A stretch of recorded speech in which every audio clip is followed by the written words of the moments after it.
Hello, everybody, and welcome to another episode of the United Front Football Podcast. It is a football podcast with me, myself, and Mr. Breezy. As always, we'll just get straight into it, shall we? It's been a hectic week, and I really just want to skirt over anything that has to do with the club that I support. We always ask you guys for your hot takes on the football, any questions you might have, and any kind of opinions that you are holding. We do that over on Twitter. It's at United Frontcast. So please go over there, give us a follow, and get involved in following episodes. This one, though, is been handed in on Breezy's Discord, I think. So I'll hand over to the man himself to take this hot take from Dan Powell. Absolutely. I should just say as well, for anyone who's who listens to this, who doesn't have a Twitter account, because I mean, first of all, well done. It's successful. But if you are in either mine or Dan's Discord, and you want to submit any hot takes or questions, you can also do so that way. We'll still read them out on the show. But yeah, from my Discord, Dan has come with a question for us regarding the club he supports, which is Fulham. Whilst Fulham have had a relatively generous start to the season in terms of fixtures, I'm keen to get your thoughts on the excellent job that Marco Silva continues to do. This seems to go under the radar, given that the last 3 times we've been up, we've stanked the place out every time. Has Silva rebuilt his reputation in England again? And as a result of this, do you see him staying at Fulham for a while longer yet to try and win a cup or qualify for Europe? Or should I be expecting to see Graham Potter in the dugout next season? I think it's an excellent question, I think. Yeah, and it's a fair point, actually, because I do feel like Fulham have gone under the radar a little bit, right? Like, they're playing really well. I thought they'd miss Polina way more than they have. Obviously, they lost Mitrovic last year as well and dealt with that pretty well. They lost Polina this year. They're dealing with this pretty well. They just seem to be pretty well run.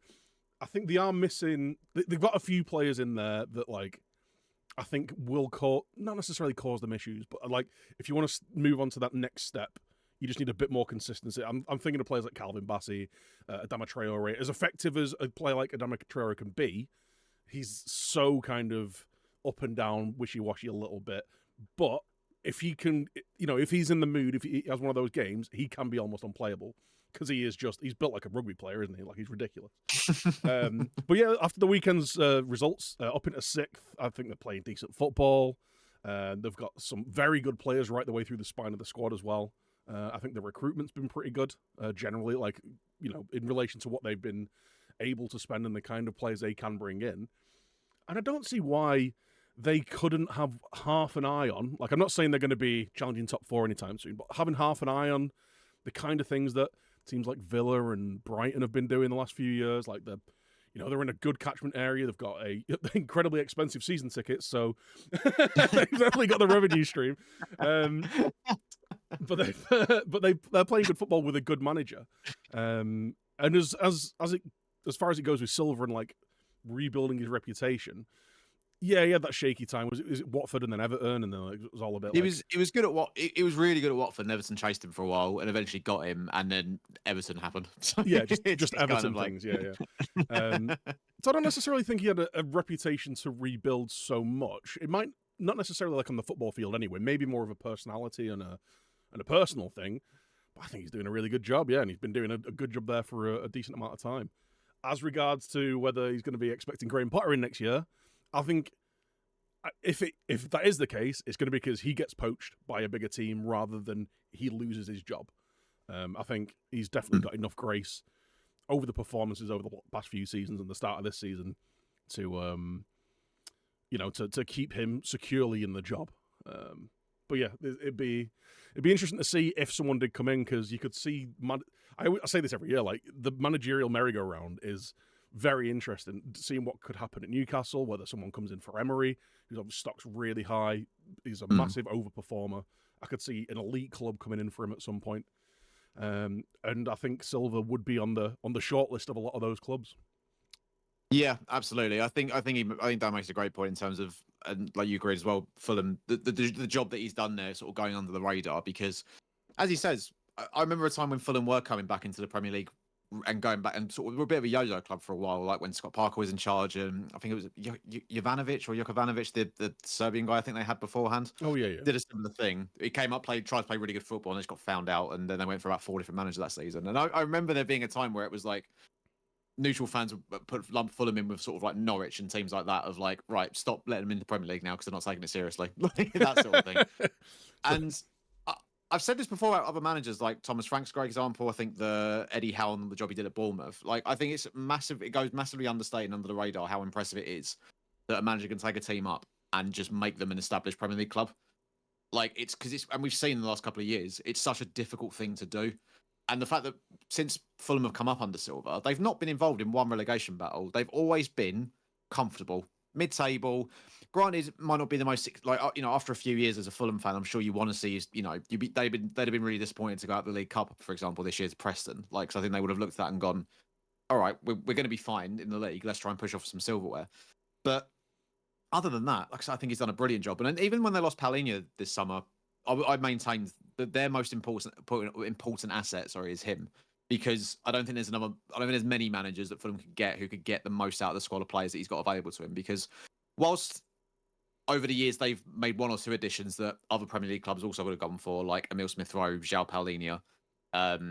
I mean, you said Bassi earlier. I think Bassi's actually been quite good for Fulham, and I think he would have been earmarked by a few clubs. But whilst he can be erratic, I still think he's a very good player. And you got Anthony Robinson there as well as another one. But then you look at the rest of the squad and the rest of the signings they've made in this time, like Willian being one, Raul Jimenez, Andreas Pereira, like players that were sort of castaways at other clubs. Dama Traore is another one. Like, were castaways at other clubs and probably wouldn't have been picked up by another Premier League team. But he's been able to take these players in, work with what he's been given, and make a really cohesive, solid team out of it that plays good, not just good football, responsible at good football. Do you know, it's not like the sort of Russell Martin thing of just like, we're going to play well without outside of our means here, to the point where we get spanked every single week. Like, they play attractive football without being too overindulgent on the style. It's just effective. I think he's done a brilliant job at Fulham, and I think if someone like Emery was to leave Villa or Howe was to leave Newcastle, I'd be amazed if he wasn't right near the top of those clubs' sort of managerial wish list, if you like. Because, I think he's shown what he can do on not a limited budget, but more limited resources than other clubs, I think, and like limited transfer strategy, because Tony Khan is the director of football, and he is a clown. So he's a wrestling promoter, isn't he? Like, exactly. So I think he's done a great job, and if they can keep the good start season they've had going on, then something like a Conference League finish, like sort of 7th or 8th, definitely not out of the question as far as I'm concerned. Yeah, no, definitely. That's the kind of thing they should be aiming for, I think. Like, getting in that top 10, maybe getting into like a Europa Conference League, and a good run in that would be great for them. And like, there's only so many positions that can get into Europe. There's only so many cups to go for every year. Like, not every team can go out and not try and win a cup. But like a good cup run or a bit of a run in Europe, even if it is a Europa Conference League or a Europa League or something like that, could be massive for the club, and it could help them step on, get a bit more sponsorship, and then kind of take that next step. As you say, they're an established Premier League team now. I don't see him going down. They've got some very good players. One player that does deserve a shout out, who is one of the best players in the league every year, Bernd Leno, who was an Arsenal cast off. Absolutely fantastic. I think he's always up there, right at the top of the goalkeeper metrics every year, and he saves them like 10 points a year. He's mega. Yeah. Moving on, we've got a couple more messages from the listening public. Keeney, a regular contributor, says Chelsea still blowing hot and cold. Cole Palmer doing all the good work, only to be undone by Sanchez. A solid, consistent backline at Chelsea, and they'll be challenging for top 4. Mr. Cookie, with a similar point, says Chelsea may not be too dreadful after all, which is terrible news. Really annoying, to be honest. Yeah. We'll move on to the game that they had at the weekend. Obviously went 1-0 down early on against a Brighton side who stumbling a little bit this year, but still playing well. Got some very good players, obviously. And then Cole Palmer happened. He is ridiculous. I tweeted out, it's like, this is a bloke that if he wasn't playing football, he'd be stacking trolleys. Like, there's not a single thought in that man's head apart from a football. But what a thought of football he has. I said to you earlier before we started, it's like one of those football manager experiments where you put, Messi at a Conference League side, just watch him go off. Because the bloke's ridiculous. Like, not just the amount of goals he's scoring and the chances he's doing, but there's a really good breakdown actually on Match of the Day of just like the positions he takes up and his decision making, and it just seems so natural to him. Like, I wonder how long it's going to be, or whether it already is a case of Man City going, damn, we've got to replace Kevin De Bruyne in the next couple of years, and he's the guy who should be doing it. even though they still have like Phil Foden, some great players at Man City, but he might end up being one of those players who got away from them. It's not just going to be the Cole Palmer hour, I promise, listeners. But I think it does deserve a discussion because he was great last year. I think a lot of people were wondering whether it was going to be a bit of a flash in the pan, and obviously the turmoil at Chelsea. And he's just kind of like knitting everything together. Like there's some decent performances around him. I think Madueke's been really good this year. Jackson had an off day at the weekend, but I think generally his play's been a bit better. He's looking a little bit more composed. Obviously had a really good game against you guys. And that midfield's actually starting to click a little bit now, which was always the issue. But as Keeney says, defensively, just a bit of a mess. And like they've got 8 goalkeepers, and it doesn't seem like any one of them are. They're all fine, but there's a reason Robert Sanchez was allowed to leave Brighton. Like, you know, there's a reason that a lot of these other players have been allowed to leave their other clubs. If they could get that one really good quality goalkeeper in, and maybe like or even just getting like their injured defenders back, you know, like getting Reece James back at right back, just a bit of solidity, a bit of quality, a bit of consistency. But that's very unlikely, isn't it, with his knees? Yeah, absolutely. And to be honest, I think right back's the one area in that defence, and actually, I think full back's actually the one area in that defence that they're fine. I really like Malagas though. I think he's been. I was impressed with the signing, and when he was playing regularly last year, it was. I said at the time, I thought it would be good for Reece James to have someone there that meant they didn't have to rush him back all the time. That unfortunately doesn't really seem to be the case now because, like you say, his knees just don't exist anymore. So I don't think we'll be seeing Reece James anytime soon. And Kukureya's sort of picked up where he left off from the Euros. Really, he looks really, really solid. But it's just that centre back pairing of whether it's either Adebayo or Colwill or Fofana, like it just doesn't really seem to be clicking. And when you've got someone as erratic as Sanchez behind you, there's going to be mistakes that lead to goals, unfortunately. And yeah, he had an absolutely torrid time of it at the weekend. Like I know Chelsea want to focus on bringing in young players and developing that way and stuff. I just think goalkeeper's the one area where you can maybe forego that rule and just go get someone who's a little bit more experienced and knows what they're doing. Like go and spend like 60, 70 million on like a Mike Mannion or someone like that from Milan, or you know, like it's a number of good goalkeepers up and down Europe. I mean, they tried that with Kepa. Like, didn't they break the goalkeeper transfer record with him? And then he turned out to be Kepa. So yeah, and he's now at Bournemouth, which is like so football manager. On the Cole Palmer thing, obviously there's a lot of things going. Like I think there was a tweet saying about like he doesn't feel pressure because there's nothing else going on in his head and stuff. It reminds me of like I remember an Alan Davis of QI fame quote about it was when Man United beat Arsenal 8-2. It was on his old Arsenal podcast. He was saying about like. He was having a go at Chesney for like trying to like give it the big one to Rooney at half time and try and get in his head. And David was like, you can't get in his head. There's nothing there. All he thinks about is football. There's nothing else going on. It is just solely football. Like you can't get in there. I think Palmer's very, very similar. Like he is just football and that's it. And so you can focus on all your mental energy on one thing. Sometimes you end up being pretty bloody good at it. And it seems to be the case with Palmer for sure. Yeah, it's he's definitely. I don't think that Chelsea unearthed anything. I think there was like a lot of people who saw his talent coming through and did it at Man City. It's well kind of documented that Man City wanted to keep him around, but he wanted to be a starting player, and he's proving that he's made the right move, even if it is to Chelsea. Like he's been made the main man. He's got that free role in the middle of the park to basically do what he wants, and he's flourishing in it. It's going to be interesting to see if he can keep it up for the entire season, because I think he's got. Was it like 8 goals in 6 games and 4 assists, and like he's legitimately pulling up messy numbers like at the start of the season. Yeah. It's going to be interesting to see if he can carry it in on it. If he can, I mean, fair play to him, and Chelsea will owe him a lot for what they are potentially going to achieve. And if they can keep the performances up, top 4 isn't off the cards, because below Arsenal, City, and we'll talk about Liverpool a little bit later. There is definitely an opening there for that 4th spot in the top 4. There's question marks over every other team that's going to be challenging for that. So it could be there for them, and they've definitely got the quality of players to do it. Next person says Scott Chapman, again another regular contributor to the podcast. He says Chelsea aren't funny anymore, but at least we've still got United. Cheers, mate. I despise Bruno for a few reasons, but I'm personally baffled by this decision to give him a red card. It's not dangerous, IMO. He caught Maddison on the shin pad. It's a yellow card, and that's all. Maybe can see why the ref gave a red in real time. But if VAR says have a look, I think the ref changes his mind. wouldn't have changed the result, mind. I mean, I guess we better talk about the game, Mm. right? I'll start with the red card decision. It was a red card. Like, it kind of frustrates me, like the ongoing discussion after games about, oh well, should it have been a red? Should it not? So, well, it was. What are we gonna do? Replay the game? Like, it doesn't. You're just wasting mental energy on something. I think it was soft. I can see the argument of like he was out of control, but it's because he was slipping rather than it was being reckless. And it did look bad at the time in real time, but maybe VAR should have said, "Do you want to have a second look at that?"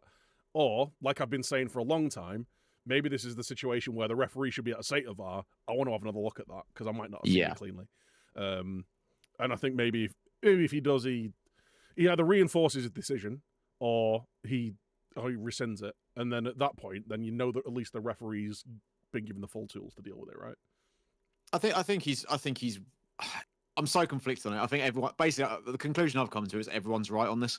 Like, no matter which way you land, like, I think he's really unlucky because obviously he slips, and I think only what does him is. I'm not blaming him for this really. Like, I think it's just a natural reaction. But like, he slipped over, but in that split second, as he slipped, he still thinks he can make a tackle, or he decides to still try and make a tackle. And as a result, like I say, his leg goes out. It looks like he's kicked out at him, or it looks like he's, quite high or whatever. And yeah, by that argument, you can definitely make a case for saying he's out of control. It's when you see the second replay where you see like his heel catches his shin pad. So it's like you see it from that angle. It doesn't look anywhere near as dangerous. But again, like Scott said, you see it in real time. I remember as it happened in the game. You're like, is it Gary Neville noise? Oh, like, it was one of them. It was one of them. But like, yeah, I think it's one of them, right? If VAR got involved and overturned it, I get it. If they felt like they didn't have enough reason to overturn it, I also get it. And if it gets overturned after the fact, I get it. Like there's so much nuance to it and so many different ways of looking at it. I just think it's one of them. Like, just got to go with the ref's decision on this one. Like, he is ultimately, I do think he's a little bit unlucky, but it's just the way it goes. Unfortunately, like a lot of players get unlucky when they get sent off. There was one last season, Curtis Jones went to make a tackle for the ball slips over, his foot slips over the ball, catches the guy on the shin pads, he got sent off. Like, obviously didn't mean to, just really unfortunate. It's just the way it goes sometimes. No, definitely. And you saw like the other side of it with, was it you're in Timber for Arsenal, was it last week or the week before? Where it's like a similar tackle to that Curtis Jones one, actually. And when I saw it, I was like, well, that's fine. He's just gone in hard for the tackle. It's like, but then you pull up but this happened to Curtis Jones. It's like, well, yeah, but he didn't get the red this time, did he? So yeah, it's boo-hoo. different decisions with different referees is the way it's always going to be. Like, as much as I'm just kind of over like demanding consistency, because I've just come to accept the fact with the amount of different refs that are there, they're all going to interpret things differently, and you're just not going to get consistent decisions on stuff like that ultimately. So yeah, just we're trying to limit the VAR chat this season. Yeah. So. And that's part of the game, though, isn't it? Like if you want exactly the same decisions being made every time, then you need to referee the match by the same bloke every game in a booth with the cameras. Like, it's part of the game. It's been a part of the game for as long as the game has existed. But until they can figure out how to clone people, it's going to be the same going forward for quite a long time. God, like 20 fucking Andy Madleys or something. Yeah. Open the cooler of Mike Dean's. Oh God, that's a dystopian nightmare I've ever had one in my life. Christ. But yeah, obviously, so as Scott said, I don't personally think the red card, whether it had been sent off or not, would have changed how things unfolded on Saturday. It was a pretty horrendous United display, especially in the first half. Obviously, second half, down to 10 men, gave it a go, I suppose, but just another Tonkin at home under Erik Ten Hag in his reign. And it's just the second consecutive home game, because obviously the last home game was against Liverpool, which was another great result. I mean, I guess we'll talk about it. Like, just United were fully off the pace. Like, I don't think, just to kind of back up that thing, I don't think it would have changed the result. Maybe it wouldn't have been as much. It might have been a 2-1 or a 3-1 or something, or like maybe they'd have pulled their heads out of their arses. I think the fact that we went into half time at 1-0 down was a bit of a miracle, to be honest, because they were all over us. I think a lot needs to be said about Onana. It was the only player who had a good game, legitimately, and I think it looks like he's kind of banished the demons of last year, but it seems that everyone else has forgotten how to play football. So it was the other way around last year. Yeah, just well off the pace right from the start. Like, Spurs started quick. United looked like they. So I think Dr. Benji tweeted out like they look like they've turned up and been told they need to play Spurs 5 minutes before kickoff or something. Like it was words to that effect. Very accurate. Yeah. But there was just like zero composure. There was no intensity. It was all very like disjointed and not joined up thinking. Like the press wasn't there. Obviously, going 1-0 down immediately just kind of like puts everyone on the back foot a little bit. So I don't know whether that changed the game plan. But like the start was horrible. I do need to say actually, this isn't on my note of my notes that tried to make me not look like an insane person. So the fact that Man United concede a goal in the 3rd minute and Gary Neville starts to attack Marcus Rashford seemed a bit weird. Like that seemed targeted. Like it was like, well, he should do better there. Like, well, but he's not only has he kind of just had a heavy touch and the defender's taken it, Garnacho could have got there as well. Yeah, and then he runs past 3 players and Dalot doesn't bother marking the player at the back post. Yet you've decided to just go in on Marcus Rashford. Like that seems a bit targeted. And I don't think that's right. I mean, he could have done better, but it's not his fault we conceded in the 3rd minute. He has a part to play in it. He contributes, but it's not solely on him. Like I was talking to my stream about this earlier. Like it's not. I felt the same way. Like it's because he just goes like, "That's rubbish from Rashford," and it's like it's very like it felt very pointed and just a bit. This is why Neville shouldn't commentate Man United games ultimately because he's too involved and he's too connected to it. Because it's just listening to him commentating on United games is like half Sky Sports broadcast, half fan channel. And it's like it's a weird mix. But no, like I say, he has his parts to play by giving the ball away, and it's obviously it looks like a bit of a mix up with him and Garnacho. But you're absolutely right. Like for me, Dallow's the most egregious in that goal. Like in terms of just not, but he's completely ball watching, not even paying attention to where Brennan Johnson is. Who, by the way, since we've slacked him off, has got 4 in 4. So it's the Anthony Gordon. You're welcome, it's Brennan. The Anthony Gordon. It's the Anthony Gordon. Oh yeah, we've Anthony Gordoned him. Oh Christ. So if we could, basically, we need to start slagging off every West Ham Man United player from. We'll probably win the league. I need to stop praising Onana. That's the issue. But yeah, like so, I think Dallow's the most egregious. Like by the time Ugarte realizes the danger, it's too late. Van der Ven's past him, and it's almost it's funny with Van der Ven's run. You see on the replay, you see the exact moment De Ligt goes, "Oh shit," because he goes from a casual like, "I got him," "Oh fuck," he's all burst into a sprint the last minute. It's like, "Oh shit, I've played him in Dutch training." Yeah, he's well quick. Proper head back sprint. And it's like that just gets you off on the bad foot. And then after that moment, like there's no cohesion. Like when we're just missing passes, no one was pressing anything properly, and like everyone just looked rattled, and nobody looked like they had any. It's the easiest thing to say. That players don't look like they don't care, and I don't believe that players actually go onto the pitch wanting to put in a 2 out of 10. Yeah. But if you're not confident in the person next to you, if you're not confident in what's being asked of you, if you're not confident in what you're supposed to be doing at any one part of the time. Danny Murphy said it really well on Match of the Day too, I think it was. It's like, it can look worse when you're confused as to what's supposed to be being done. Like, you've got too many like conflicting ideas in your head at the same time, and it makes you look like you're not pressing a man or running enough or doing whatever. Like, I think there is sometimes a bit of that, a bit of just kind of effort will at least get the fans on your side. If it's just like constantly running, but at the same time, like if you're just running in the middle of nowhere and leaving gaps behind you, then you're going to be causing more of an issue anyway. And it was just a really poor performance in that first half. We'll never know if having 11 men in the second half would have changed anything. I've said it last time. I've said it for a little bit. Bruno's been well off it for the past this entire season. Maybe missing a game or two might be just good for him just to kind of clear his head a little bit and hopefully fight off a bit of fatigue. I'd send him out like, look, you're missing the next game anyway. We've got a European game in the week.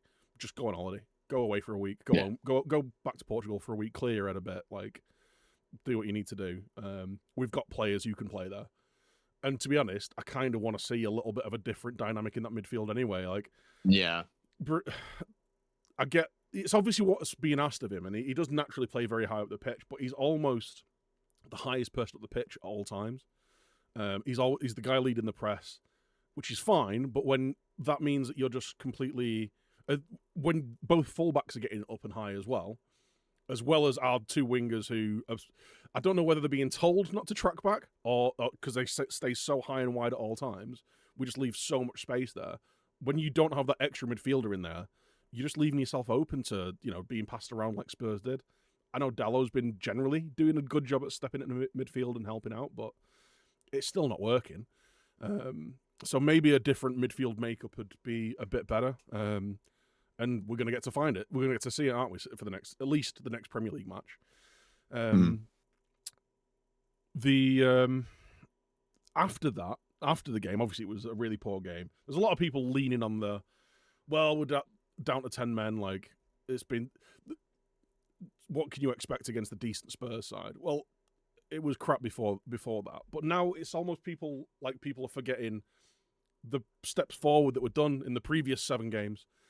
It's like, this is just as bad as last year now. It's like, well, no. Have you not watched the entirety of the start of the season where, granted, results haven't been great, but performance has been way better. A lot of these signings have been playing a lot better. Now we've got players back fit. There has been a lot more cohesion. We have had a really bad 45 minutes there, but it doesn't mean that things have gone terribly. He's going to get at least the next 2 games up until the international break to show whether those first 7 games where the improvements have been there, and they have played a lot better, whether that is the outlier or whether that is actually a consistent change that's happening this year. Because I think if we see a regression back to what was happening last year with, players out of position, things looking poor, not creating chances, conceding too many shots, then those 5 or 6 games where we played well are the outlier in the last 18 months, and then serious questions need to be asked. If it's the other way around, then you can go, okay, that was a blip in this season, and then you can kind of move forward from there. I'll always back the Man United manager, unless they're actively trying to kind of sabotage what's going on, like Mourinho was at the end of it. Like at some point, at that point, you got to go, yeah, it's time for him to go. But I don't know. I don't know whether it's a case. He's obviously a very good coach, or else he wouldn't have had the jobs and the success that he's had. I just wonder whether he is he's obviously like a very tactically astute bloke. I just don't know whether he's the motivator that a lot of these players seem to need. Whether he's coming in with trying to ask them to do too much or trying to have this one singular view of how he wants to play, and unless everything lines up perfectly, then it goes to shit. But he doesn't seem to be the motivator to kind of dig things out or change things, and improve things as games go on. So I don't know what the future holds for him. I think it's just fair to say that unless the next 2 games go significantly better, he'll be out of a job sooner rather than later. I was going to say I agree with you in the sense that I've watched every Man United game this season, but the games I have watched, the majority of them, there has been, I've noticed there has been an improvement from last season. Just to play devil's advocate though, would it be fair to make the point that out of those games, so obviously you beat Fulham, beat Southampton, Christ, that only the 2 wins this season in the league. Christ, but I didn't realize that. My bad.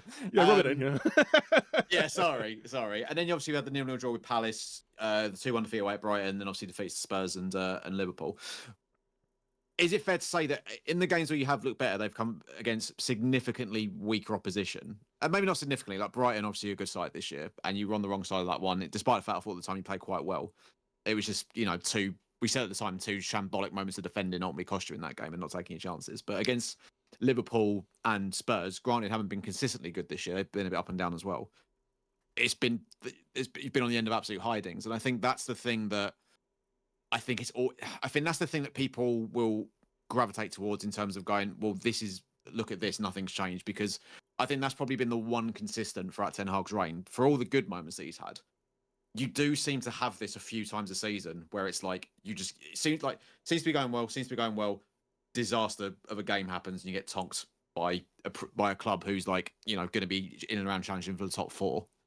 So is it a case of performances are improving just because they're against, or performances are improving overall, or is it because you just look slightly better playing against weaker opposition? If that makes sense.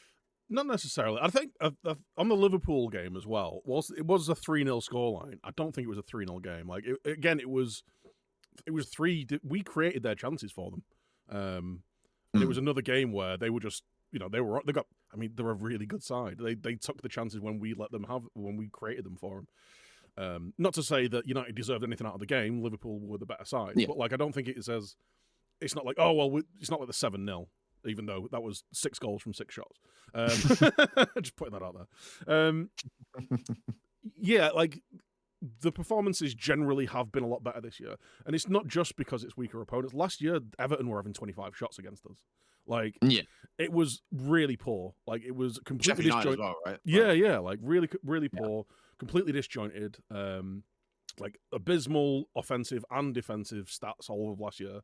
And this season, before the Spurs game, we were like top 2 in chance creation, top 4 in shots against, like all these really good metrics. It's like, but we're just not finishing the chances that we're creating. We'd missed like 17 high quality chances and like just can't get the ball in the back of the net. And I think 1 or 2 of those go in, and we have a different result against like we're 3-0 up in the first half against Palace. We beat Brighton. We don't concede the last minute equaliser and all that kind of. And it's a very different view on the season at that point. But the reality is those chances haven't gone in this position that we're in. Like I said before, the next couple of games are going to be really telling, I think, because it's the tough opposition. We've got Porto away and we've got Villa away. And and I think if we see the same kind of performances that we've seen in the previous games, where we're playing better and maybe we can finish a chance or two, and maybe, I think even like a point away with a decent performance at Villa will be enough for people to go, okay, it's not terrible. Like, if we can give them a really good game, or like it's a really close game. I mean, Porto just lost to Bodo Glimt in the Europa, so I'm hoping we can get something away from there. But then again, if not, then it's another kind of damning indictment of the management of Ten Hag. But the next couple of games are really going to show it up. Whether it is these first 5 or 6 games were the outlier in performances, like, and it's just back to where we were for the previous 12 months, then yeah, change needs to happen. Or it might be the case that there is a bit of a sea change and things are going to improve. And I don't necessarily think, even if there is that improvement, it means that he's going to be here for the next few years. It might just mean that he gets to the end of the season. It's like, okay, well, what we'll do now is we know we don't want to go ahead with him, but there's no one right now that we want to bring in or available that we can bring in. So we're going to wait until the summer, comfortable in the knowledge that he's probably going to get us top 6, top 8. Like, maybe that's the case. But if that's not the case, then yeah, some change needs to happen. It's just who does come in. I really think it'll be Tuchel. I just can't. I can't see. I've never bought the Southgate rumours. I've just never believed. I've never really believed the how accurate they are. I think that's just a name that's been pulled out of there. I wouldn't be surprised that that's just sort of been put out there just to wind up United fans, to be honest. Because that is. Oh, but we usually so calm and centered. Yeah, that's the thing. That's what journalism can be these days, right? People will just put stories out just to get interactions on Twitter and whatnot. But like, Graham Potter, I know they wanted him at Nice, but I don't think they would go for him. I know Ashworth has worked with him, but even so, I don't think that would be. I'd be amazed if that's the route they go down after the Chelsea stint. I just think Tuchel being available on the market and having the credentials or the qualifications or the past stuff that he's got, I think they'll look at that as well, this guy is like a proven winner. So he's available and he's available on the market now. Let's get him in, and especially with and I think the job would appeal to him because not only is it a big club, one of the big issues he had at Chelsea was he didn't want to be involved in recruitment. What have United got sorted now in the background? A recruitment team. So I'll be amazed if Ten Hag is still here because I never really believed they really wanted to keep him in the summer. It felt like you said, there was no one else available. He just won an FA Cup. It's a lot easier to keep him here and wait for a better option to come available. And if as soon as an opportunity to get rid of him, I'd be generally surprised if he's here by November time. Just me personally, anyway. Yeah, I get that. The Tuchel thing, it depends whether you want to, whether the United board want to take that on. I know he's a very talented manager. He's a very good manager. He's more of a motivator type manager as well as being a very astute tactical mind. But he's a more Slightly more pragmatic. It'd be a very different change. It'd be a change in the way of playing football compared to the kind of players that we seem to be bringing in, like trying to bring in more technicians and stuff.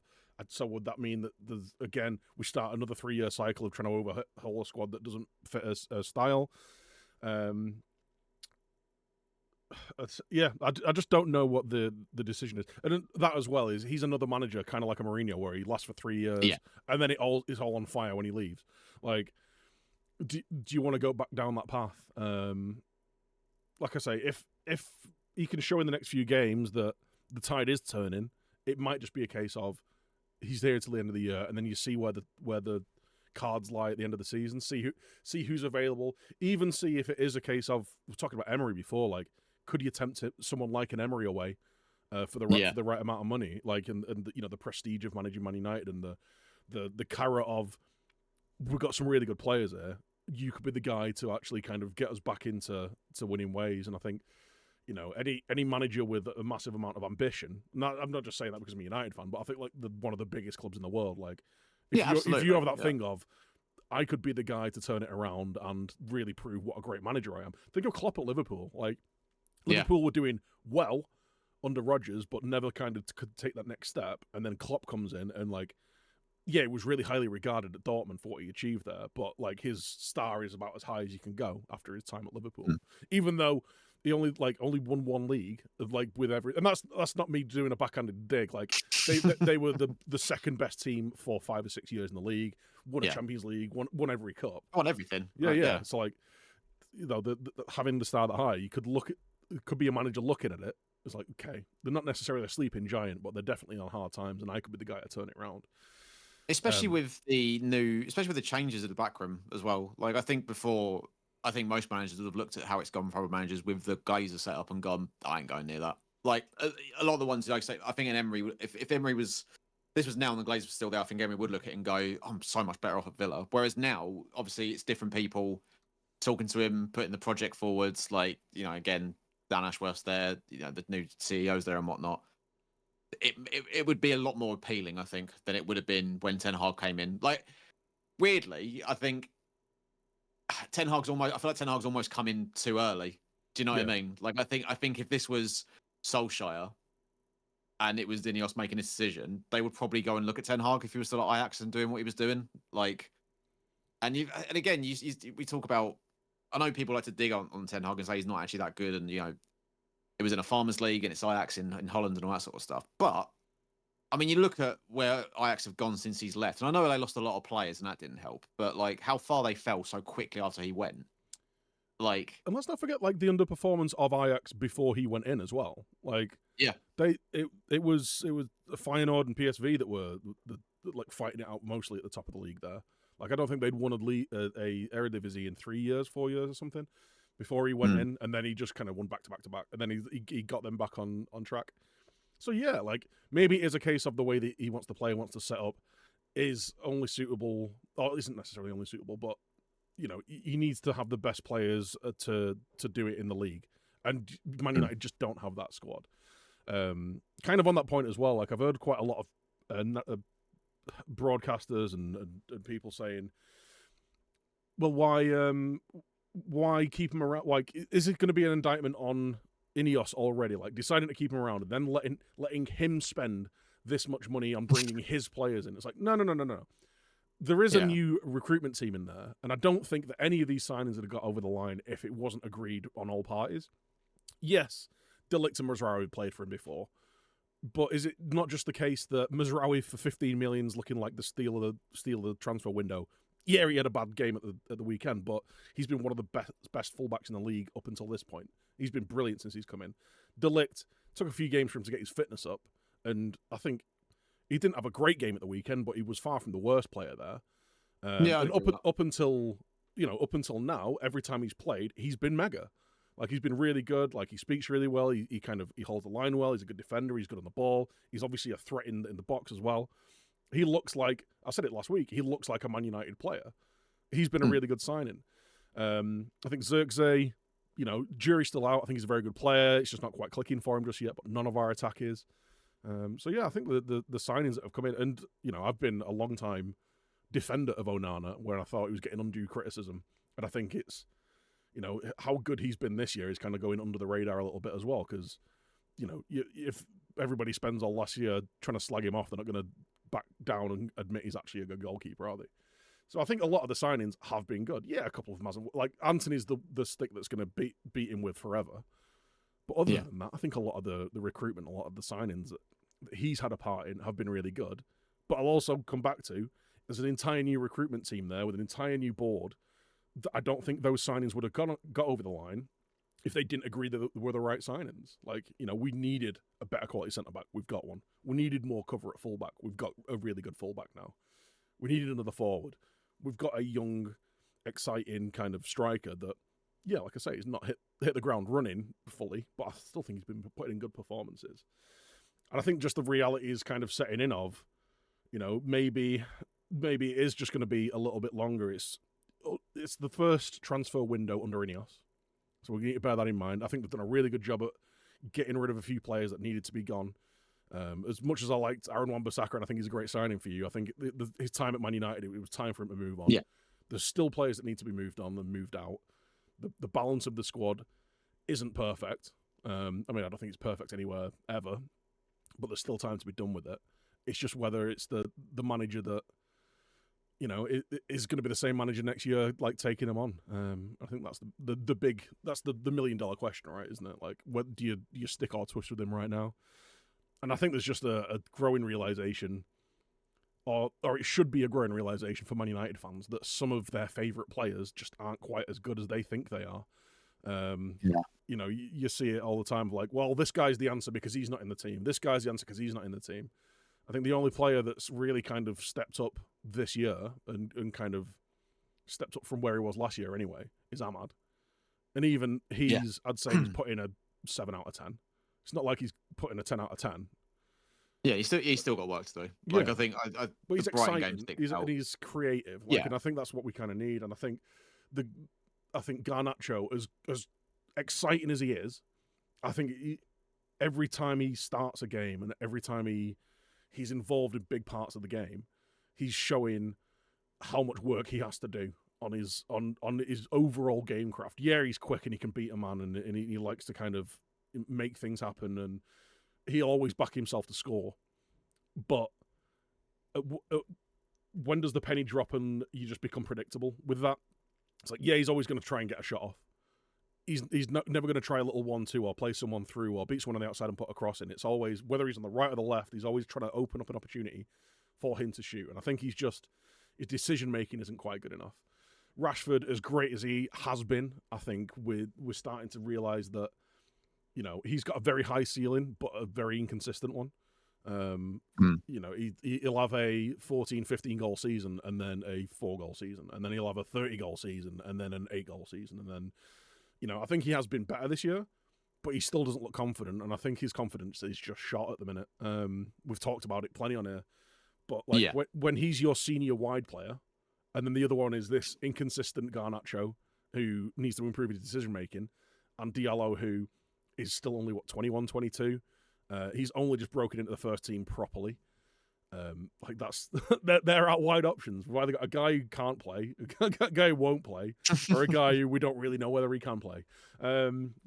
It's concerning. And then you've got Bruno throwing in an all-time stinker performance pretty much every time he goes on the pitch at the minute.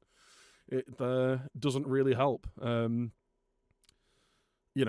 think I think the disappointing thing is, and I obviously can't speak for all United fans, but going off the sensible takes I can hear from podcasts and like the non-two-head members of the Twitter community, it's which are few and far between, to be fair. I think it's just the disappointment was the hope that we had from the first few games and the performances. Like, cool, things are going to getting better, and it's that kick in the gut of like, oh, that just felt like last year. Yeah, it was one step forward, 2 steps back thing, isn't it? Yeah, It was like... So we'll see how it goes. I've waffled on for plenty of time about Man United and their issues, but it's the next few weeks are going to be very interesting as a Man United fan, and very interesting for Erik ten Hag's agent, I think. So absolutely, yeah. Well, it'll be interesting to see how that one plays out. Well, if we'll go on to slightly better fortunes from the weekend with West Ham. We're actually on this. We'll touch on Brentford quickly because Dan, who messaged on the Discord earlier, he came in with another hot take. Just saying, I could see Brian and Buemo getting into any team in the league, probably barring City and Arsenal. Very effective player who always makes an impact and is just as important for Brentford as Tony was. Brentford have got some weird FM tactic hack where they score within the first minute, and I need to know what it is. Is it the last 3 games they've scored in the first Yeah. minute now? They're great. We've picked up Brentford and Thomas Frank and a lot of the Brentford players for a long time. I think last year was a struggle for them, but they were missing a lot of their starting players. As Dan says, and Buemo has stepped up again. He stepped up last year, filled in the gaps where Tony wasn't playing. He was getting a lot of their goals, and he's just kind of carried on this year. Can't really disagree that he'd get in most teams, to be honest. He'd get in the United team. He'd probably get in the Villa team. I could even argue that he'd get in the Arsenal team as well. With the kind of player that he is. He's obviously a forward, but he'll drift out wide, drop deep. He's like a multi-tooled frontman, and just a really good player. So yeah, cracking player, and he's a player that they need to make sure they keep hold of, in the long term. But if he keeps his scoring like he does, they're going to be entertaining some very high bids in the summer, I think, for him. Because I still think he's only like mid-20s, isn't he? Even though he looks like he's in his 30s. Yeah, I think so. Yeah, he's still at a pretty decent age because he's obviously been there for quite a while. He's 25, so mid-20s, he's hitting the peak of his career. It's just the shaved head beard look, which I'm a big fan of. Yeah, but it does make you look about 10 years older. It really does, especially when Brentford first came up. Yeah, so it looks like he's aged about 5 years, but no, very good player. Brentford, very very solid. I thought shout out to Kevin Schade as well, who faded in the second half in the game against us the weekend, but looks obviously he struggled with injury last year. He actually went off with a knock as well in that game, but it caused us a few problems in the first half. And they can keep him fit. And they obviously got a new striker in the summer who unfortunately got injured on his first pre-season game, so he's out till Christmas. But if they can just keep their players fit, Brentford, they could have a really, really successful year, I think. That's the one big thing they need to... And because they play such a pressing team, they play such a pressing system, high up the pitch and loads of energy, I think they are just going to be susceptible to muscle injuries, like Newcastle were last year as well. Hamstrings are just going to go. But like I say, then keep them, and Carvalho's slotted in really well there. If they can keep them fit, again, Brentford more than capable of hitting sort of 10th, 9th, sort of top half of the table, I think. No, definitely. And like you say, it was started really well against you guys at the weekend. Another first-minute goal for Brentford doing that FM tactic hack. But yeah, got back in the game, and actually grew. I've only seen the highlights, but it seemed like you grew back into the game and kind of wrestled, not necessarily the full control of the game, but definitely made it more of a game as the longer that the game went on. And it felt like at the end of the game, you guys were really putting them under pressure, really. Yeah, it's been the story of the season so far, really. There's been some bad moments and some good moments in every game, but we've been competitive in every game, I think. Maybe with the exception of Chelsea, but even then, we spoke about last week, we created chances in that game. It was just suicide. It was defensive suicide is kind of what cost us. But it was obviously a horrendous start, but I thought we responded well to the goal, and I actually thought second half in particularly interesting when he made a very bold choice in taking Kudus off at half-time, which I think has come out tonight. There was actually a bit of a scrap in the change room at half-time between him and the manager. So that's excellent. Great. You know what though? I don't actually mind that. If there is people actually giving a shit, I think I was listening to. I think it was unfortunately I was listening to Rio Ferdinand, saying yeah, it's I was I hope after the game someone had someone up against the wall by the throat or something. It's have you seen these players? Yeah, they already have the flip flops on, mate. They're no one really gives a shit. Yeah, I feel like that's just kind of the thing that just happens a lot more than people probably realize. It's just I happen to come out, but yeah, Kudus was fine. I really like Mo Kudus. There's a thing that I've noticed with him in the last sort of few weeks that drives me insane, is that when we're on the counter-attack, he really likes the ball being played to his feet, when really the sensible and most effective choice is to run into space to be given the ball to that way. Whereas he just sort of demands the ball to feet to then dribble and sort of take people on and stuff, and that usually does kill some of our counter-attacks annoyingly. But it was baffling to see him go off. I don't think he was that effective. He was looking dangerous. And actually, I think out of the two, I think it was probably Bowen was the one who probably, or even so Antonio definitely should have come off, but I'll get onto him later. But out of the two wide players, I think Bowen's probably more deserving of coming off than Kudus was. But credit to Lopetegui, he made that call. Soler came on, looks really good, like full of energy, good with the ball with his feet, good link up with Paqueta, who had another stinker, unfortunately. But despite those negatives, I thought, like you say, we wrestled control back. We looked really dangerous. There was a good chunk of the second half where we were the better team and deserved the equaliser when it came through Thomas Souček, who I'm convinced now just can't ever be sold. Because when we're in a rut, he just pops up with a goal when we need him. He's just your Scott McTominay. That's what he is. Like he is. You don't really know what he does, but somehow he just gets equalizers and winners. Yeah, someone describes him as like he's not a box to box, he's a box and box. So it's like even box he's great. It's just in between each box he's useless. But I actually thought in possession and stuff he was actually pretty effective. And against the physical Brentford side, you need someone like Souček in there, I think. Yeah, really good resolute performance after a couple of games now. I think the last 2 games we conceded 8 goals. Like the Liverpool game was just not a 5-1 result. Basically, I don't know if you caught it when it was on the box, but I didn't know, unfortunately. Yeah, we were really good. Like we were genuinely really good, and it wasn't for Edson Alvarez losing his head and getting himself sent off. It wouldn't have finished 5-1. We probably would have even got back into it. But was it 2-1 at that point? I think, wasn't it? Oh.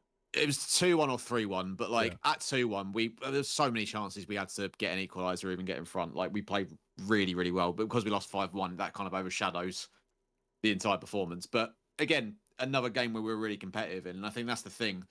And sort of what I'm trying to take away from it. I was talking to another West Ham fan about this the other day, and it's like, oh yeah, but defensively we still look quite rough, and the midfield still not quite working, all this sort of stuff. It's like, yeah, but if you just focus on the negatives, it's going to all look negative. Whereas you can look at the negatives, but also look at the positives from each performance as well. And again, I think the most important thing is in every game, we've been in the game. Like Villa, we lost, but we were like a gnat's cock away from grabbing an equaliser right at the death with Souček. Like City, I think we both came in and said second half of that game, we were, for the majority of the second half, we were the better team against City and unlucky to come over 3-1 defeat. Fulham, granted, weren't great, but again, had spells, especially in the second half where we improved. And again, in the Brentford game, win a goal down, fought back really well. All defensively, a lot more resolute. Like he put Mavropanos in at right back, switched Wan-Bissaka to left back, and that definitely had an impact and made us a little bit more solid at the back and less easy to cut through. I thought, and Tadibo and Kilman seem to be getting the run of a partnership now, and it's looking good. Like Tadibo, it's his 3rd game that he's played. He looked good at Anfield after a pretty shaky game against Bournemouth in the Cup, and I thought against Brentford, again against a physical team, handled himself really, really well. And you can see the quality he's got. It's just once he gets used to the pace of the league and gets his full fitness up, him and Kilman are going to be a monster partnership for us.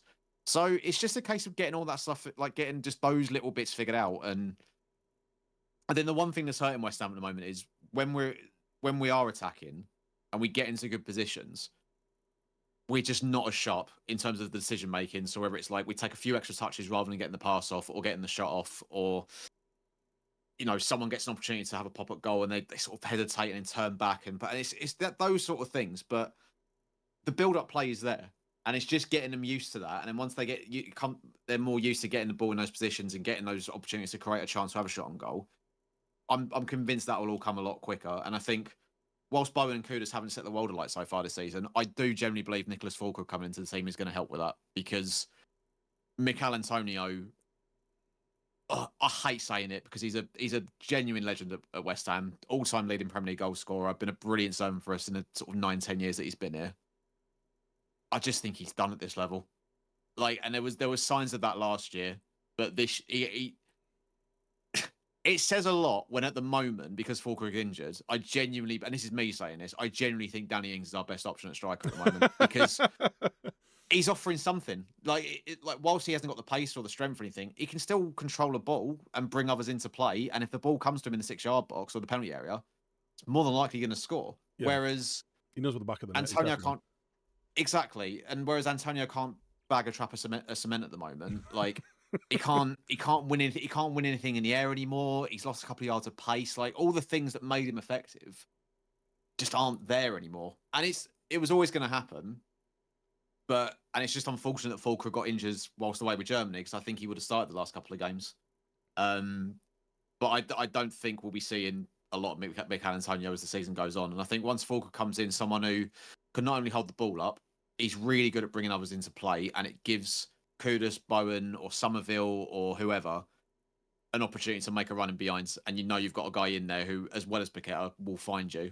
And you also got a guy in there who, if you get the ball in the box and put a good cross in, because he's massive, he'll more than likely win the header and put it in the net from that, or win a knockdown or whatever. And then that then makes less reliant on Souček, right? So I think Fulker coming into the team is going to be huge for us, and I just can't wait to see how that link up happens with the other attacking players in the squad.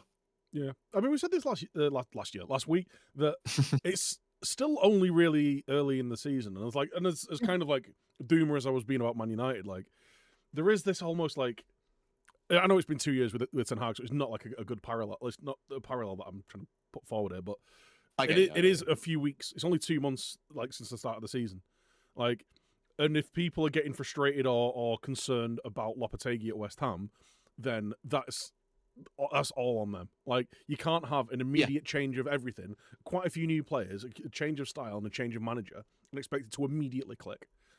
It happens very rarely where a manager will come in and it immediately starts changing. Let's not forget, Klopp finished 8th first season. Arteta finished 8th back-to-back before anything started to really change for them. Arne Slot's come into Liverpool and it's going quite well. Don't know if you've realised, it's the exact same players playing a very similar way to what they were doing under Klopp. Yeah. So it's a lot of players who know each other and how to play a certain style system. Yeah, there's a little bit more patient and a little bit more considered rather than a proper end-to-end stuff. But it's still a lot of players who know how to play with each other. Even Pep finished was it third, fourth in his first season? Like, just as well. And with a team that just won the league, like, it's not like he came into a team who just finished 10th and everyone was expecting him to win the league. It takes time for a manager to come in and things to work and players to get used to each other and things to click. Like you say, performances have been good without the results, and I think the longer that you guys play, your players play with each other, and the longer the more they get used to the way that they want the managers to play, results will follow the performances eventually. And you can't judge a manager after 2 months. That's ridiculous. Like, I've seen people on Twitter saying, "Oh, this isn't working. Get someone else." And it's like, Jesus Christ! Like, the immediacy, the demand for immediate change and immediate performances and immediacy of anything to happen. It's total Zoomer, like, ADD nonsense. Like, it's TikTok generation, it's YouTube short generation. Like, everything has to be now immediately. There's no time to wait. It's like, well, no, that's not how the real world works, unfortunately. No, it's not. And I've been saying this from the very start of the season. Like, people can go back and listen to like our podcast before the season kicks off, when West Ham were having the transfer window we're having. I was saying this is going to take time, and there is going to be some struggle in the first part of the season, because, like you say, it's very rare that, like, you can have it where a new manager comes in, there's an immediate change and an upturn in results, or you can have it where a bunch of new players come in and they all gel really quickly, together, really quickly. It's very, very rare that the two things happen at the same time and there's an upward trajectory of results. Like, it's so much change. I think Todibo did an interview after the game and he was saying, like, I've not had a pre-season. The clubs had to give me time to get up to match sharpness, but and the league is a lot more intense than what I'm used to, but like, I feel like I'm getting there. Like, we're all still getting to know each other. Fulkrug came out and said a similar thing after his first couple of games. Like, the Premier League's a lot more intense than it is in Germany. Like, it's going to take me a little bit of time to get used to it, but once I get used to it, like, once we all click, we're going to be fine. The players are all saying it, and I know people can look at it and go, that's just an easy excuse. Like, you've been working together for you've had 5 weeks now. You should be all best mates and on, like, full chemistry and stuff, or full tactical familiarity or whatever. But it's like, if they're all coming out and saying similar things, then there must be an element of truth to it. Like, he's trying to take a team who last year the ethos was, and again, I keep saying it, I don't want to keep using this as an excuse to badge on David Moyes, but I'm just using it as an example. Like, he's taken a team whose identity and ethos last year was keep it tight, stay in the game until you can nick a goal in the counter attack.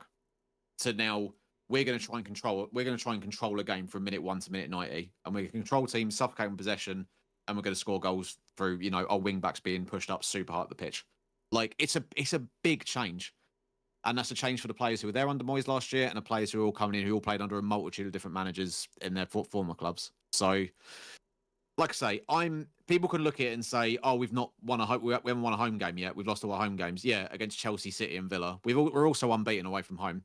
Where a 1-1 draw against like we've just spoke about, a good Fulham side who spanked us 5-1 or 5-0 last season, and 1-1 against a Brentford team who again we just picked up, and we lost 3-2 against last season, and we beat Palace who beat us 5-1 last year. Like, so that's what I mean. You can focus on the negatives, like. Those to me are big positives in my book, and whether or not Lopetegui is the right answer long term, I don't really care at the moment. I'm just enjoying the fact that I'm watching games where West Ham, whether it works or not, are actually trying to be competitive and try and win a game of football. Because there was large parts last year where that just didn't feel like the case. So maybe maybe it's coping. Maybe I'm too easily pleased at the moment. But like I don't know. I just don't. I don't see that.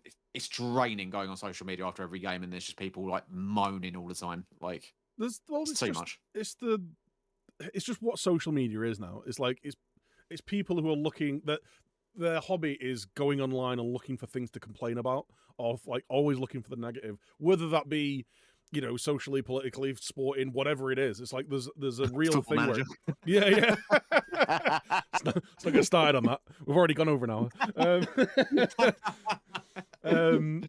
Yeah, it's just like people always looking for something to complain about, or they want to have the gotcha take, or they want to have the hot take, or they want to have the whatever. Please do send in your hot takes though. But it is just kind of, that is some people's hobby, is just being negative on social media and trying to, like I say, trying to get the gotcha take. And it's going to take time. It will take time, and it might be the case that Lopetegui isn't the answer long term, but it doesn't mean that you can anyone should be looking to pull the plug after a couple of months, just after the season started. That's ridiculous. 2 years down the line, like Ten Hag's kind of seeing it now.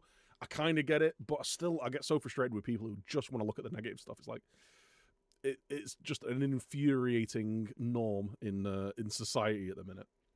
There's also an element of this where I think people value being proven right more than what's best for the club. So like in terms of West Ham anyway, because when Lopetegui was first touted as a Moyes' replacement, there was a lot of, like, dare I say it, misinformation about like what type of manager he is. Like a lot of people calling him the Spanish David Moyes, and it was like not going to be a big change in the style of play or whatever. And a lot of people didn't want him because we got linked with Ruben Amorim a week before, and he was Flavour of the Month. Everyone wanted him, or a lot of people wanted him. So whereas now there are portions of the fan base, especially online. I hear it a little bit in the ground as well, but it is obviously a lot more amplified online. They just want to. You can tell they just want to be proven right, just like you say, so they can just go, told you, and it's like just put your agendas down for a second and support the fucking club. Like that's what you're meant to do. Like I've come out with loads of shit about West Ham down the years that I've been proven right and proven wrong about. Like, we've been proven wrong about stuff about other clubs and players on this very podcast. Don't care. That's what football is. Like, it's just, you throw something out there, and if you're right, great. If you're wrong, oh well. And it's not done with an agenda. It's just an opinion. Like, whereas I think a lot of the other things is like, a lot of the online takes are just, well, I'm going to stick to this whether I actually believe it or not, just so I can kind of keep a brand. And it's just, it's a lot of the shock react bloody Twitter accounts. Fake name and a player's picture on the profile picture. I blame TalkSport personally. Oh yeah, always blame TalkSport. Well, yeah, I mean, I love TalkSport, so and all of their completely balanced takes. Absolutely. We'll move on from our teams, and we'll talk about the teams. Some of the other teams that played at the weekend. A lot of drama at the top of the table. Arsenal have caught City, and Liverpool have overtaken them both to go top of the table. As we were saying before, Liverpool playing some really good football. They've got some very good players and a competent manager. So it's kind of unsurprising, but a tight game for them as well. But also, I thought the Arsenal are doing that really annoying thing where they look like they've dropped points and then end up winning it. They did this a lot last year as well, though. Let's put it right, though. Arsenal should have won this about 6-0. Yeah. Leicester's keeper in the second half, is it Magnuson? Oh, Hermansen? Hermanson, I think? Yeah. The Danish goalkeeper put in an all life performance in that second half. It was unbelievable. Fair play to him, but yeah, Arsenal should have convincingly. I don't know how they conceded 2 goals either, but like should have.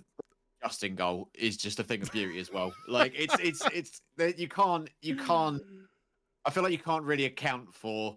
You can have a game plan. You can't account for James Justin, who never scores goals, pinging an absolute like Michael Essien type shot from 30 yards, like, off the post. It was an absolute worldie. Oh, he's green shotted that. Yeah. Oh, absolute ping. But yeah, like it was an entertaining game at least. But like, it got to the 90-something minute. And like I was in work, unfortunately, so I was watching it on my phone. And go, can't believe Arsenal are dropping it on this, and then like literally look at my phone 2 minutes later, like 4-2. It's like Christ. So yeah, like Arsenal pick up another win. Liverpool. I thought Wolves actually put in a really good performance against Liverpool. But again, Liverpool, very good players, win the game. Wolves. I kind of feel bad for them because every time I've watched them play or seen any highlights of them, it's like, oh, these actually look quite good. Oh, they've lost again. And I think Gary O'Neill in his interviews after the match, I think said kind of words to that effect. It's like, look, we're playing pretty well. We're in every game and things just aren't working out. And they have had a rotten run of fixtures.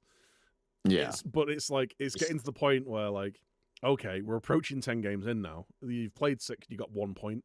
Southampton are above you, and they're terrible. So they need to start. Yeah, they need to start turning things around a little bit and doing it quickly because they've got. I think they've got the players to do it, and I like Gary O'Neill as a manager. He's shown that he's got the chops. It's just going to be if they don't start turning things around soon, it's going to be a rough time for them. I think their biggest problem. Sorry, I was just jumping to say. Like, I think their biggest issue is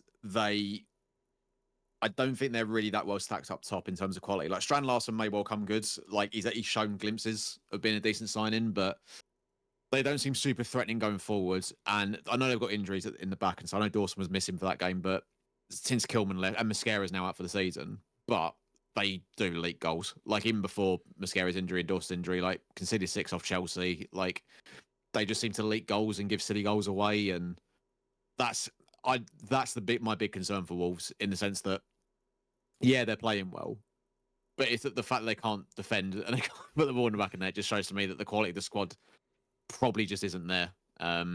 Which, yeah, it's usually not a good sign. Yeah, they're going to need some of their like they've got very talented players. They're going to need people to start actually just kind of like stepping up and like you say, sticking the ball in the back of the net a little bit.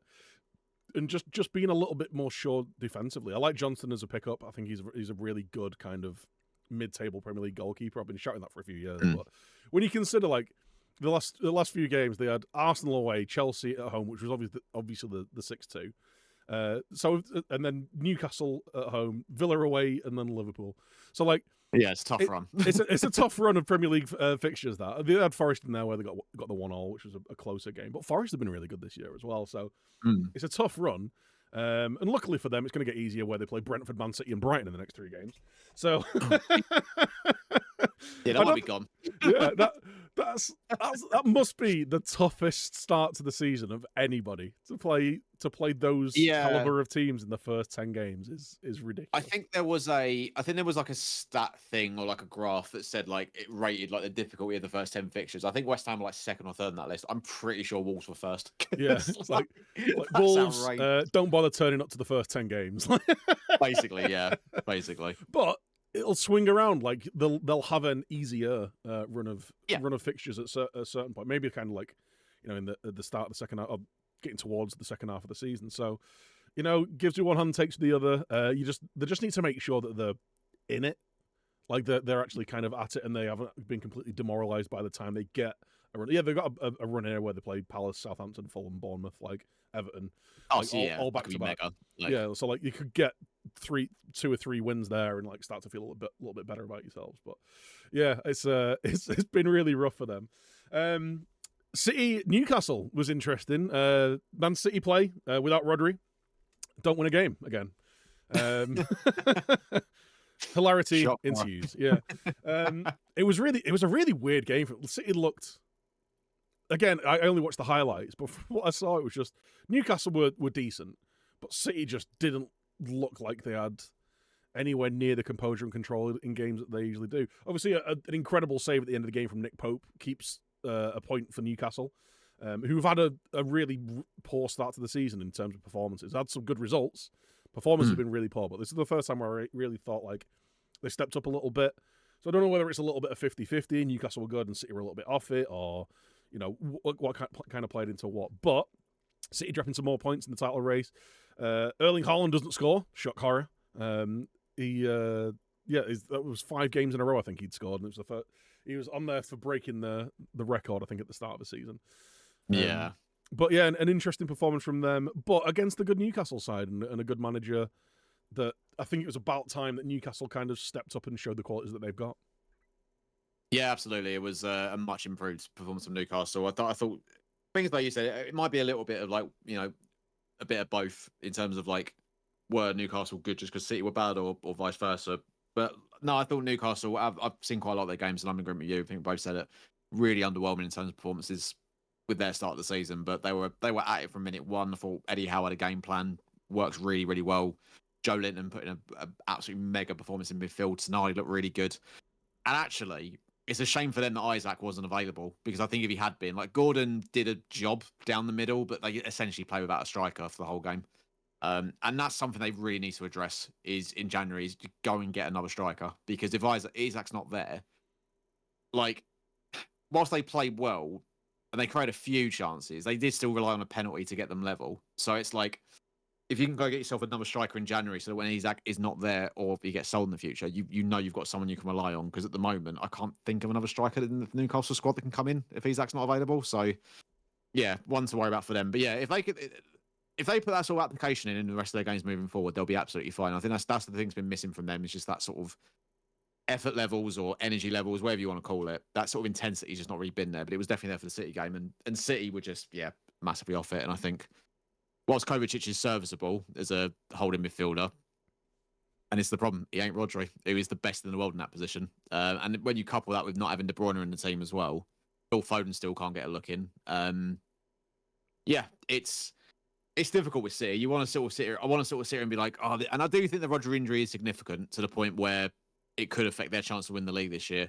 But we've been down this road so many times. Like, there's still a big part of me that's like, yeah, February will happen. They'll just win 15 on the spin. They'll be fine. So, but like I say, they had Rodri for that run. They don't this season. So it'll be interesting to see where they are in like another 10 games time, I think. It'd be interesting to see whether they decide to like dip into the transfer market at the in January as well.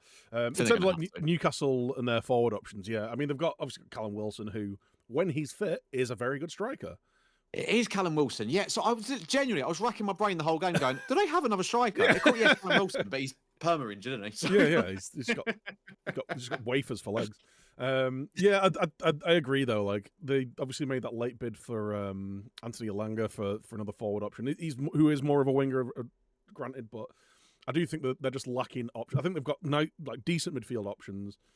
Defense is a little bit thin, but like they can't spend money, can they? Like, that's the issue. No, they're screaming out for a better right winger than Jacob Murphy, who is fine as a squad player, but I just don't think he's the kind of player that you want to be relying on for to be a consistent top 6 Premier League starting winger. Even though he has been playing pretty well, it's just it's just not the kind of player you want. They've got Harvey Barnes there, but it's really annoying when you've got Harvey Barnes and Anthony Gordon, who both play the best off the left. Like, yeah, that's the Gordon thing. can kind of do a job on the right, or can kind of do a job through the middle, but it doesn't really work. So I wonder whether like they look for someone who can play on the right or through the middle a little bit more, almost like because Isak can play off the left, right? Try and find an Isak type player who can play off the right and just have a little bit of flexibility. Brian Mbemo, for example. Brian Mbemo, there he is. Someone like that, who might be available for some kind of money. There's a striker I watched over the weekend who moved from City in the summer, who, hindsight now, looks like he would have been a really good pickup for Newcastle, and that's Liam Delap. Because I don't know if you caught the Ipswich Villa game, but yeah, he's good. He's really good. I I'm a big was, fan. yeah, I was. Well, we're going to come on to that anyway. But yeah, the Liam Delap was. He's impressed me. He's been really good. He's a big bloke, but he's got that knack of finding just the right space in a seam and knowing when to make a run, and like he's he can shift as well for a bloke the size of him, and yeah, he knows where the back of the net is. His goal, his first goal at the weekend was really good. I think the first goal he scored of this season was really impressive as well. If he puts in half a performance, like kind of the first 6 games, if he just continues playing like that, the end of the season, whether Ipswich are a Premier League team or not, he'll be a Premier League player. I'm sure of it. Like he'll be in high demand at certain places. Yeah, look like a really impressive player. And again, Ipswich putting in a good performance. We've talked about it previously. They've had a rough start to the season, and then hold Villa to a draw in a result that no one really thought would happen. Villa been impressive, played really well, got very good players. Obviously, running off last season, which was really really good from them. They're in Europe now, in the Champions League now, and Ipswich had the game plan, saw it through, scored a couple of good goals, and negated the strengths of Villa really in a game that was, I think it was a fair result. The 2-2 with them. Yeah, absolutely. I've been really impressed with Ipswich in most of the I haven't seen all their games, but all the games I have seen of them, I've been really impressed with them. Out of all of the promoted teams, they look like the most equipped to stay up. I think their recruitment, whilst they brought a lot of players in, I think they've all kind of just come in and slotted in quite well. Their defense worries me a little bit, admittedly. Like Jacob Griezmann, absolute howler for the first goal, I think it is. It's just a really botched clearance straight to Morgan Rogers, which led to the equaliser. But if they can just tighten up a little bit, I generally think they'll be fine. And again, this all goes back to what we were saying about like Wolves and West Ham and stuff. They always seem to be in the game, even against Liverpool. Like start of the season, a good game, especially in the first half. They gave City a scare at the Etihad. I think Kieran McKenna is showing that he is a really, really good coach, and I think they'll only get stronger as the season goes on, and once they have even more time to get used to playing with each other. Because I watched Southampton play Bournemouth earlier tonight, and good God, like they are bad, like they are horrendous. Like if Russell Martin doesn't get the boot, they will get relegated this season. It's as simple as that. And I think Leicester, obviously Cooper's got the know-how, but Leicester just can't keep the ball at the back of their own net at the moment, which I think will be their downfall. But Ipswich have got a good young squad who clearly have the hunger to try and stay in the division. They've all got a point to prove, and they've got a young manager who's got a point to prove, and I think that will serve them really, really well. So it's good for me because I predicted them to stay up the start of the season. So come on, come on, you tractor boys. Yeah, I mean they'll also do a lot better if Sam Morsey doesn't go on a single man crusade to try and get a red card every game. Yeah, there's that as well. When he's not scoring bangers, he's just seeking a red card. But it's been impressive from them. One final point we'll end on. A team that I think we both expected to perform a lot better than they have is Crystal Palace. No wins in the first 6 games, 3 draws. And whilst they had a solid first half of the game at the weekend, just kind of frittered it away as we've seen. Obviously, they got a point against Man United. But to go 1-up against Everton, who have been chronically struggling. Granted, like one of their goals was an absolute screamer from Dwight. Dwight McNeil, absolute perler into the top bins. But even so, like to be what seems to be so in control of the game in the first half, to conceding a goal and looking completely rattled and it kind of all frittering away. I know they've had a lot of turnaround in players. Obviously, lost Anderson at the back, who was a massive player for them. Lost Elise, who was a massive player in the other end of the pitch. But they brought in good players, and it looks like they have completely forgotten what they were doing at the second half of last season. And this isn't the first time we've seen this from Crystal Palace. We've seen it before, like when Roy came in at the end of the season previous. Yeah. Had a great 10-game run to finish solidly in mid-table, get away from any talk of relegation, to start in the season completely out of their depth again, and then it seems like the same thing's happened again. They've got some good players, they've got a good manager. It's just not clicking for them at the minute. No, and I actually saw. I don't know how credible it was because I didn't see a source or anything cited, but like I've seen rumours that Glasner could be booted out if the next couple of results don't pick up. And I think the quote was like, "Oh, Palace have identified like a manager who has got Premier League experience and is used to taking teams from like one end of the table up to the other." And I was like, "Oh my god, they're going to appoint David Moyes. Like, that's surely it, right? That is exactly David Moyes." I think personally, I think Palace would be mental to get rid of Glasner because yeah, they've had a bad start to the season. Like I say, he's still a really good manager, and I think Palace have been guilty in the past of just pulling the trigger a little bit too early. Like I think Vieira, whilst it worked in the sense that Hodgson came in and stabilised them for a bit, like I remember that season, Palace just had a really tough run of fixtures, similar to what Wolves and other teams are going through at the moment. And he was just a little bit unlucky, I felt, after a good first season. And I think Glasner, whilst he's not had a difficult start to the season in terms of fixtures, like you say, there is turnaround. And I think the loss of Anderson is now being, you're now seeing how big of a loss that actually is. Like I don't, you can't really say more so than Gahey probably because you don't know because obviously he's still there, but. I don't think it's coincidence that Anderson is gone. I'm pretty sure he was the captain, and they just look at 6s and 7s at the back. And I think he was quite clearly the guy who brought the organisation, the leadership back there. And like you say, they just look like. I do wonder if it's a mentality thing with Palace. Because they for the last like 14 years or how long they've been in the league for, this is just what they do. Like they either have a crappy season of not doing anything for a few years where their form goes up and down, then they have a relegation battle, or they sort of start to slip down the table. New manager comes in, they bounce back, look really good, and then second season starts, and it happens again. I do wonder if it's a weird because I wonder if Glasner has sort of like maybe laid out some. Because you listen to Palace fans in the summer, and they're like, "Oh, we could get Europe. We've got a really good manager who's won the Europa League, and good players. There's no reason why we can't push for the those sort of European spots."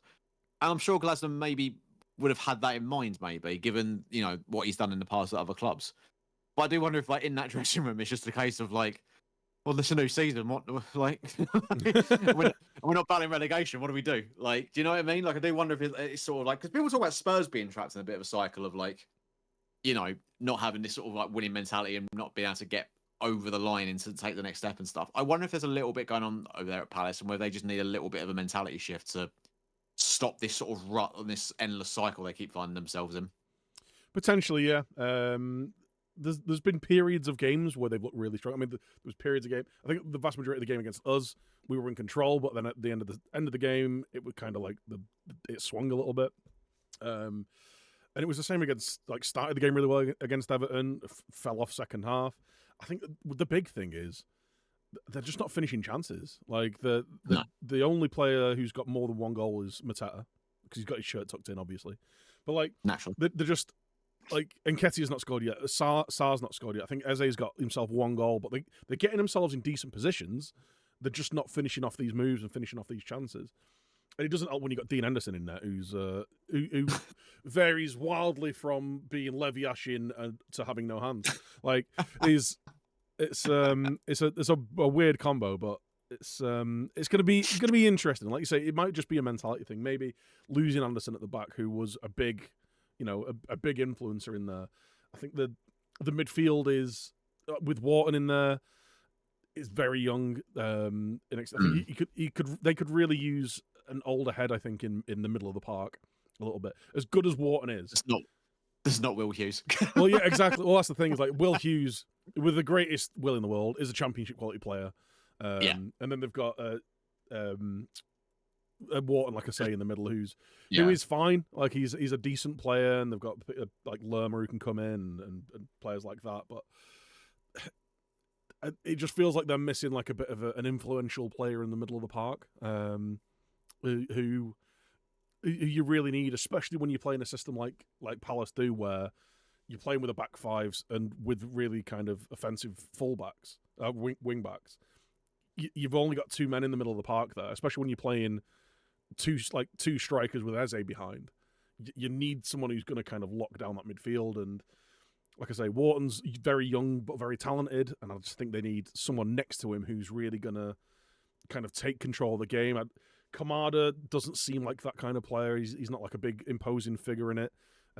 Sheikh Kure, I thought, had a really good season last year, but again, he's really young and kind of kind of Is he growing still into injured the as game. well, Decore? He's out at the minute, yeah. He But, looks- Yeah, so I think that's a big loss for them in midfield. yeah. I think And, it was a really, really good first season for him. Yeah, it was brilliant from last year. So maybe when he comes back in, it'll help them out. But yeah, it's interesting. I don't think they'll be down there at the end of the season. But No. I've said this before about teams where it's like after 6 games, they'll be fine by the end of the season. You get like 20 games in and they're still down there. And you're like, oh, maybe they're not going to be okay. Like this could be a squeaky bum time for them. But yeah, they could really do with not bringing David Moyes in. I think that'd just be. It'd be very not a slight against David Moyes, but it feels like after taking that step away from Roy Hodgson to try and bring in a more progressive manager who's got a history of winning stuff and winning European trophies and being like a more front foot progressive manager and kind of bringing the club into a more modern setup, to then go, oh shit, we've not won in 6 games, get David Moyes in, would feel like a complete like slamming the handbrake on and putting it in reverse. But that is what Palace do, though, and that's why I think that's when I saw the rumor. I was like, yeah, that is believable. And also, like, Palace are a club that have a great youth academy and a great catchment area of getting great players through. And then if the answer is to bring in David Moyes, who famously will not trust youth players like in the slightest, unless they've already come through the team and already there, like Moyes had a massive hand in making Declan Rice the player he is. But Rice was already in the first team when Moyes came in. He was already like starting week in, week out. So it wasn't like he plucked him out of the academy and unearthed this gem. He was already in the squad.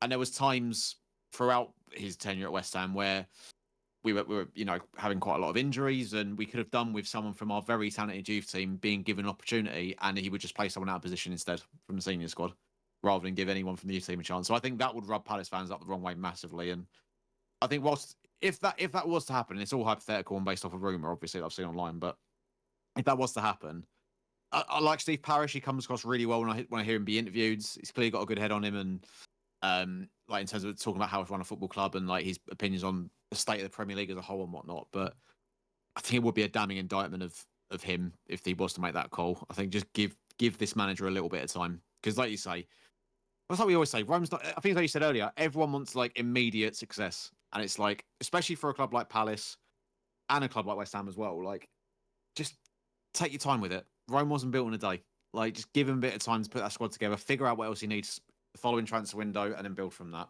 And then you should be okay. Just don't hire David Moyes. Poor David Moyes. He won you guys a European trophy, don't you know?